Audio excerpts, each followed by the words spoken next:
Добро пожаловать в мой канал. Jean-Pierre Pasqualini, spécialiste de la chanson française à Mélodie TV. Docteur, vous qui l'avez souvent rencontré, comment décririez-vous sa personnalité? Quelqu'un de beaucoup plus profond qu'on imagine, beaucoup moins nunuche que ce qu'on l'a dit, notamment pour les sucettes. Quand elle chante cette chanson, elle n'a que 19 ans, mais elle sait très bien de quoi ça parle, elle joue les nunuches, mais elle ne l'était pas. Elle était élégante, a tout fait pour cacher la maladie de sa fille, et ça a bien marché parce que quand elle est partie en 1997, tout le monde a été un peu sonné, et là aussi, pour elle-même, elle a tout fait pour cacher son cancer. Déjà en 1993. Rien n'a trop filtré ces derniers mois. Je ne savais pas que son cancer avait récidivé. Elle avait l'élégance d'être très discrète, et d'ailleurs pour Résiste, elle n'a pas voulu se mettre en avant ou comme pour Starmania, elle n'avait pas voulu du premier rôle.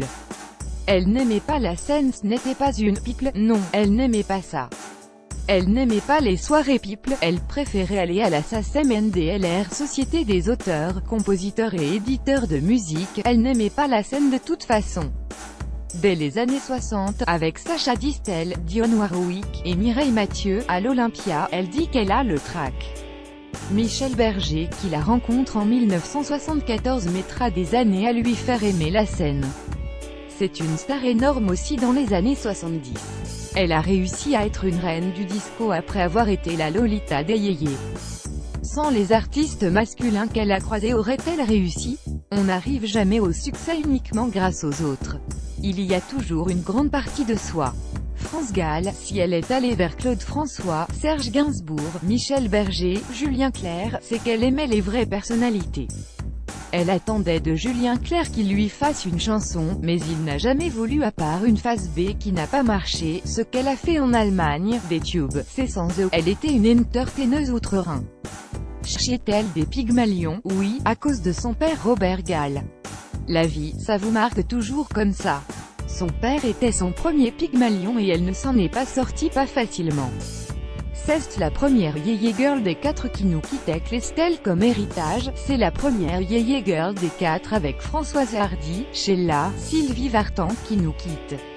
Ce sont des chansons populaires rythmées, grâce à Berger, qui sont élégantes, et qui n'ont pas mal vieilli. Les chansons des années 70 de Berger sont beaucoup moins datées que celles de C. Jérôme ou de Dave. Berger était fan de Gershwin, ce n'était pas un hasard. Mais ce n'est pas que grâce à Berger ou Gainsbourg qu'elle a réussi, elle les a choisis, même coursés.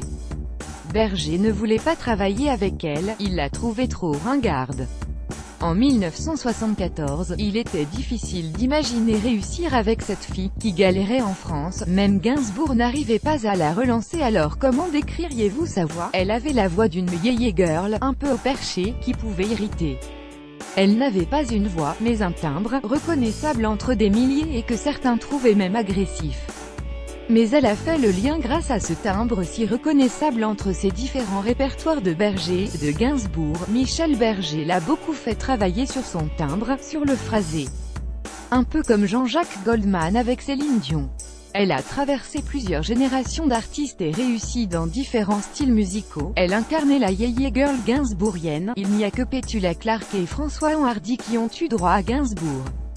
Mais c'est vrai que François Hardy a bénéficié d'une image plus intello que France Gall. Les sucettes ont accentué cette image. Elle a su jongler sur plusieurs périodes la yéyé plus intéressante, plus intellectuelle que d'autres yéyés qui reprenaient des trucs faciles, avec une dimension européenne. La période disco, avec Berger, où elle est l'une des rares à faire danser dans les boîtes en 1978 aux côtés de Gloria Gaynor, Patrick Hernandez NDLR avec les titres Musique ou Viens que je t'emmène, une disco queen malgré elle. Et puis dernière période dans les années 80, où Berger va s'adapter à l'âge de France Gall et donne du sens et du son à ses chansons Elle là ou Babacar. Jusqu'à ce qu'elle décide d'arrêter en 1988, et ça le bouleversera. Louane, l'héritière, France Gall a-t-elle des héritiers dans la variété d'aujourd'hui? Louane peut-être.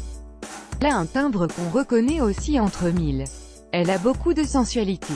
À l'époque, pour chanter les sucettes, il fallait aussi l'innocence et la sensualité, avec un côté coquinou. Comme Vanessa Paradis plus tard, ou Alizée. France Gall était la Lolita des yéyés, la seule d'ailleurs. Sheila était le copain idéal asexué, Sylvie Vartan était la femme fatale, et Françoise Hardy l'intellectuelle. Mais elle a joué ce rôle sans l'être vraiment, c'était une femme combative, elle ne faisait jamais de l'humour gratuitement, elle suivait beaucoup l'actualité, et mourir le jour de l'anniversaire de l'attentat de Charlie Hebdo, c'est un signe. Après Johnny, France Gall. Une génération d'artistes quitte la scène de la vie, il y a une vraie analyse. On a longtemps parlé de la coupure du rock en 1958, quand le rock arrive, avec des vieux chanteurs comme Luis Mariano qui sont mis à la poubelle, les Jacqueline François, les Marcel Amont. Ceux qui nous ont accompagnés sont les baby boomers, qui ont pris le pouvoir dans la chanson en 1963, 1964, 1965, et aujourd'hui, ils ont l'âge fatidique. On a commencé à parler d'idoles à cette époque-là, avant il n'y en avait pas. Aujourd'hui, on enterre des idolants et ça fait un choc. On a créé ces idoles à l'américaine dans les années 60, de façon un peu factice, mais n'empêche, le peuple les a ressenties comme telles et elles ont duré.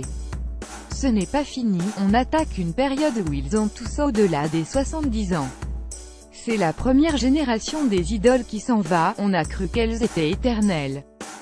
France Gall était moins people que Johnny. France Gall mériterait-elle un hommage aussi important que Johnny? Elle ne peut pas l'avoir, parce que Johnny, lui, a joué le jeu du people. On l'a tout le temps vu partout et suivi toute sa vie. On l'a suivi jour après jour. France Gall, elle, a été discrète. Ce n'est pas une question de qualité. Elle a vécu une vie plus tranquille et elle mourra un peu plus tranquille. Recueilli par Xavier FRER. Vous avez aimé cet article? Partage-l, envoyé à un ami, imprimé, tag France Monde, sortir actualité dernière minute actu.